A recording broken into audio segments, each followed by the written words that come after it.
Okay, I want to share my new three favorite words. I think these three words get misused a lot, and they mean a lot to me in my life right now. It's something that I think maybe our grandparents used to say, and I think they knew what it meant, but maybe our parents' generation said it, but they didn't use the words in the right context. Offer it up. I think these are three really powerful words.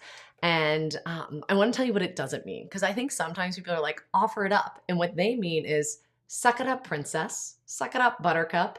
Not a big deal. Offer it up, it's not a big deal, and move on. That's not what offer it up means. Okay. So, where do we get offer it up from?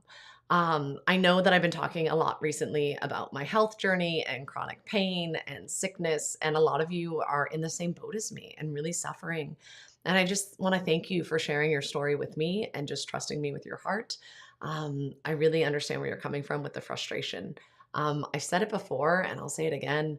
I couldn't do this. I couldn't get through day to day life without God's grace. And I think even offering it up, I can only do that by God's grace. So I love this saying, offer it up. Like, don't let suffering go to waste.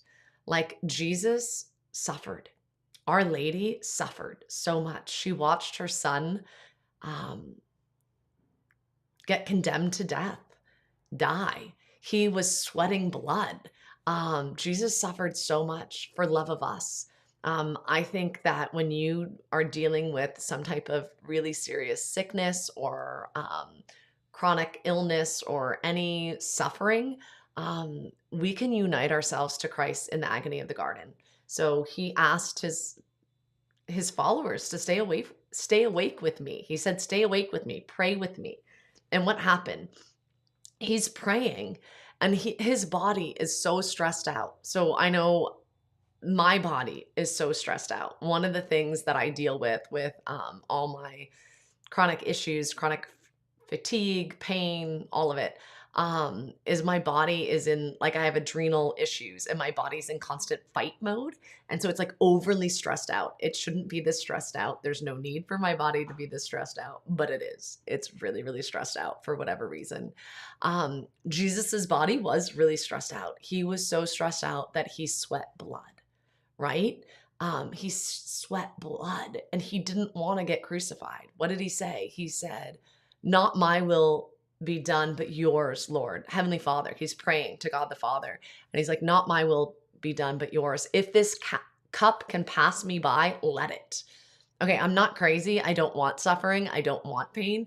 If this cup can pass me by, I am all about it. I'm all about not suffering, not being in pain. But right now, where I'm at, the season of life that I'm in, when I have bad days like today, everything's inflamed and hurts. And it hurts to move, like drinking a cup. Like, that really puts a lot of pressure and pain. I feel like my shoulder and wrist and elbow are all going to dislocate. And one of them could pop out any moment as I'm trying to just simply have a cup of tea. Um, but I can either waste the suffering, ignore it. Well, I wish I could ignore it. I feel like maybe if you have strong enough pain meds, you can ignore it. I often cannot ignore my pain. Or I cannot waste it. I can unite it to Christ and I can say, "Lord, I'm with you in the garden. You weren't alone. I know they didn't stay awake, but I am with you. I am there with you in the garden. Please unite my suffering to yours and let me pray for others." So we can intercede for others, right? We can use our pain. So even our kids, like when they fall and scrape their knee or when they were little and they got hurt, I'd say to them, "Who do you want to pray for? Like, offer this up. Who needs prayers?" And oftentimes my kids would be like, "For all the babies in the wombs." They just wanted to pray for all the babies, right? Or sometimes it was someone in particular, for dad who's out of town, for our friend who just lost a loved one, for so and so with cancer, like all these things, right? Like, we're offering our pain up for them. It's not suck it up, princess. So like, if you're suffering and someone's like, "Suck it up," like, just suck it up and move on. That's not what offer it up means. Offering it up is like giving it over to the Lord and saying, like, and even that's just pure grace. Like, we need God's grace to be able to offer something up, right? And then what do? Like, we do this at Mass. As Catholics, we do this at Mass. We have the gifts. The gifts go forward, and the priest uh, just has bread and wine and offers it as a sacrifice. Like, Jesus, take these gifts. This is all we got. This is it. And what does he do? A miracle. It becomes his body and blood. He's like, I love you guys so much. I see your little gifts, and here you go. It's me. Like, we get to receive him. Like, what a gift that is. And if we do that at mass and we're able to offer up those gifts, I feel like our pain and our suffering, we need to unite that to the Lord and pray and intercede for others. Like, we are really, I don't know, in some ways gifted to be able to have pain and suffering. Um, I was chatting with someone who was asking about someone that has EDS and POTS and chronic fatigue and a lot of issues that I have. And this person just chose euthanasia and was like, nope, rather die. I don't want to suffer. I don't want those around me to suffer.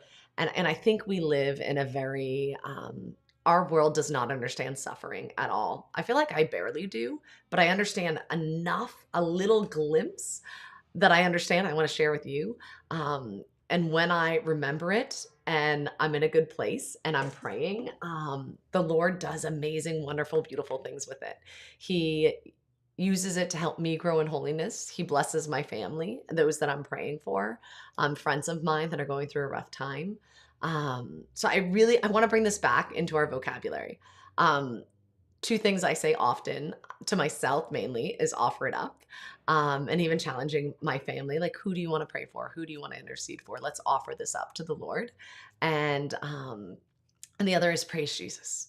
Like, praise Jesus. When things are going really, really well, praise Jesus. It is so amazing and wonderful, and we are so blessed.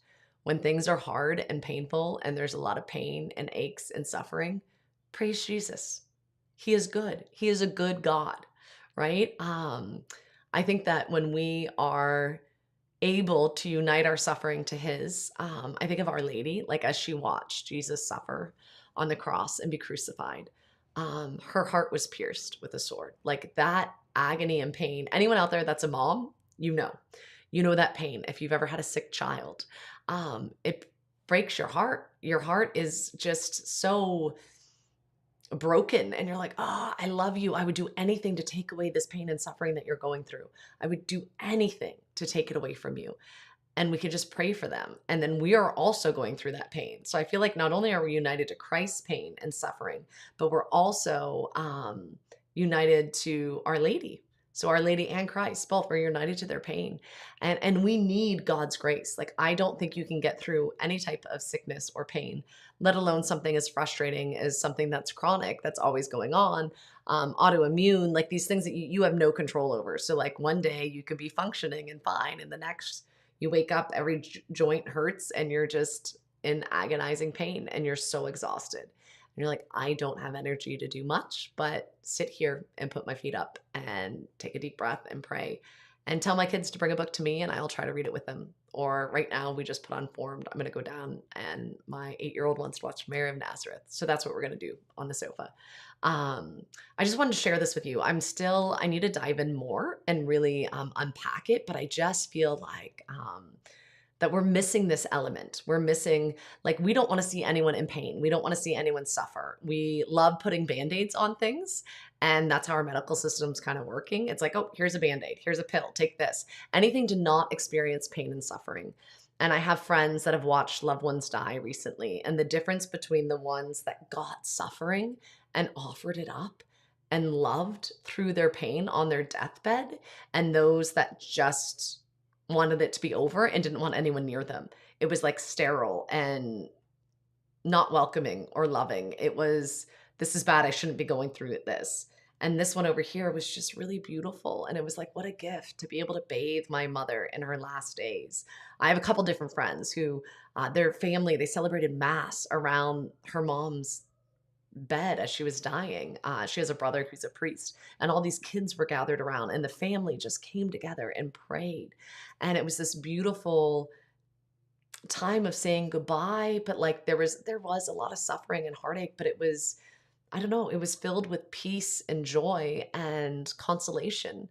Um, Suffering does not make sense apart from the cross, right? No one looks at an electric chair and's like, oh yeah, that is peaceful, that is beautiful. No, A cross, a crucifix. I have a miraculous medal on, doesn't work, but I don't even see a cross near me. But if you look at a cross, a crucifix, that's like the equivalent of seeing an electric chair. Like, it's a way that they put criminals to death. Why would that be a sign of hope and joy and new beginning? Because Christ died on it. He changed it. He's like, by death, he conquered death, right? He rose from the dead. Like, that's what gives us eternal life. So by us dying to ourselves and offering up our pain and our suffering, he will use it to redeem us and save lost souls like me, to pray for others and bring them back to the Lord. I know a lot of people that fall away from their faith, and they're not religious, they're not into their faith at all, and then they have some type of pain or suffering. They get diagnosed with cancer and they turn back. They're like, okay, Jesus, I need you. Like, maybe you can kind of make it work when everything's together and looks okay on the outside. But when you're in pain and suffering, there's only one place to turn to make sense, and that is to Christ. That is to the cross. And unite your pain to him, to his. And that's just my prayer for each and every one of you. And my hope is in sharing some of my pain and suffering and sickness, I hope that it leads you to Jesus. I had a really rough night last night. I was up more than half the night. I think it was probably around 2 a.m., maybe 3 a.m. that I got out of bed. I often have nights like this where it's kind of insomnia. There's a bit of a migraine going on. My body just hurts so bad. So it's like, do I want to take more gabapentin, but then I'm going to be more groggy tomorrow? Taking the right supplements. I broke out in hives, head to toe hives a few last week. And so I went off a lot of the meds. So it's like my body, especially with the mast cell activation stuff, like it's just overly sensitive. And if one thing's not just right, then I'm up and I can't sleep and there's a lot of pain, but there's a lot of prayer that goes with it too. So I was praying a lot, and I started watching some videos and doing some more reading on a lot of my health issues. And I just was reminded again, like, I'm like, I don't know how these people are going through life with a smile unless they know Jesus. There's some people that you can see it in them and you're like, you know Jesus, like, you know him very well. I think about Blessed Chiara Badano, who was an athlete. She was 17 when she was playing tennis and had a pain, and found out she had bone cancer. And it was like very advanced bone cancer. She was going to die. And she wrestled with it. Her mom talks about her going for a walk. She's the first blessed of Generation X. Her mom talks about her going for a walk. And then when she came back, she went in her room.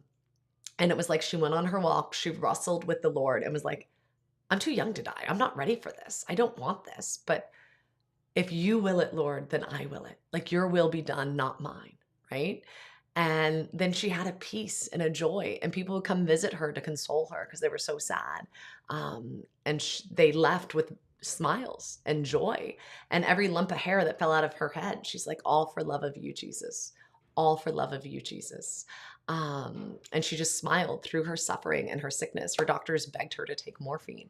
And she said, if I don't have my pain to give sweet Jesus, what do I have to give him? She embraced the cross. She offered it all up. That is why she is going to be a saint. She is a blessed. She's on her way to being a saint.